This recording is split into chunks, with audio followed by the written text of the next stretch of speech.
SpaceX's rival gets 34 satellites into orbit, with 640 in total planned.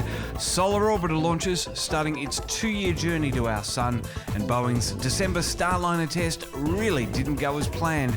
It's Tuesday, Feb 11, 2020. It's time to talk science.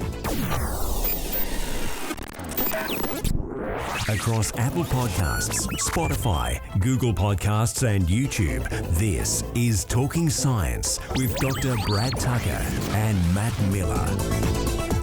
It is indeed another Tuesday, which means Dr. Brad Tucker is here once again to talk science. Dr. Brad, happy Tuesday. Yeah, another Tuesday, as you say. We're going fast. We just keep spinning around the sun, don't we? Yeah, I mean, at some point it'll stop, I guess, but, you know. Hopefully not in our lifetime. Yes, that would be a good thing. Talking Science Headlines. Brad, some cool headlines this week to get us started. Christina Koch, the longest-serving astronaut on the International Space Station, has returned to Earth after 328 days. Yeah, you know, there's been this push for kind of long-duration missions, and we saw Chris Hadfield do it a couple of years ago. Now, she's getting on the action. And so not only remarkable, but, you know, there will be a lot of work to study what health effects, both short-term and long-term, she's experienced by this 311 months in space. Absolutely incredible. And to think of the things that she's missed here on Earth as well. Yes. Although maybe she's kept in touch. There is internet up there. Somewhere there isn't internet is Pluto, because it's not a planet. No. Got ya. Well, you know, I wonder if parts of Australia don't have internet, so, you know. We're part Pluto, I think. And next week it will be its 90th birthday. And we'll do a special shout out to Pluto. Are we going to rename it as a planet to give it as a birthday present? Look, you know, we'll see some debates, I think, reunited on the celebration of its birthday, especially in America. And there will be a trivia question. Which 2 U.S. states is Pluto still a planet? Oh. Talking Science Stories of the Week.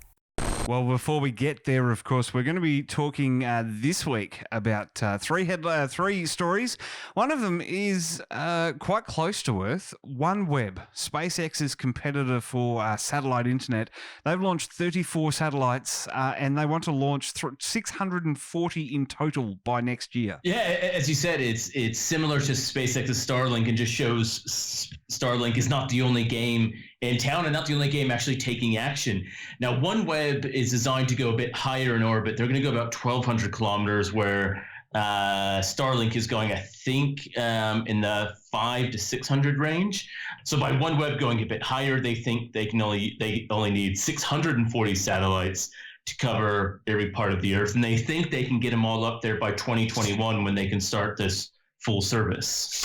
Well, one probe that they had to create to withstand temperature variations is the Solar Orbiter, and that's on its way to the sun right now. That's right. You know, we've talked a lot about the sun in the past couple of weeks. Solar Parker probe results and the new telescope in Hawaii. And now, as you said, Solar Orbiter has been launched, which is, and it's complementary. It's not trying to look at the surface of the sun. It's not trying to get as close as, say, Parker probe, but what it's trying to do is to see some of the interactions of the magnetic field and see some of those things that leave the surface of the sun. So trying to connect the dots from looking directly at the surface to what the corona is doing with Solar Parker probe and how that intermixes. And kind of a good thing about it, NASA's had the SOHO probes up there for better part of 2 decades, which are getting older. So it's kind of replacing some of this technology of viewing the sun.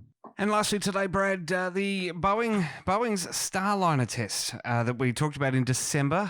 Unfortunately, the results have come out that it was a little bit more glitchy than they first thought. Yeah, it's not looking good, to put not too fine of a point on it.